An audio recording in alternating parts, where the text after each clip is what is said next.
மீன்களை பிடித்தவன் மனுஷனை பிடிக்கவே மாற்றின இயேசு என் படகில் உண்டு. நிச்சயம் ஒரு நாள் மறுதலிப்பேன் என்று அறிந்தும் அழைத்தவர் அருகில் உண்டு. நான் வீசும் வலைகள் எல்லாம் பெருமையாய் வந்தாலும் என்னோடு அவர் இருக்க குறையேது. புயல் அடித்தாலும் அலை அடித்தாலும் என் துதிகள் ஓயாது.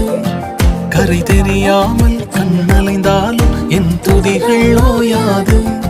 என் நம்பிக்கை அவமானாலும் என் துதிகள் ஓயாது. கைவிடத் தெரியாதவரை விட்டு ஓட முடியாது. உம்மை விட்டா நம்புவதற்கு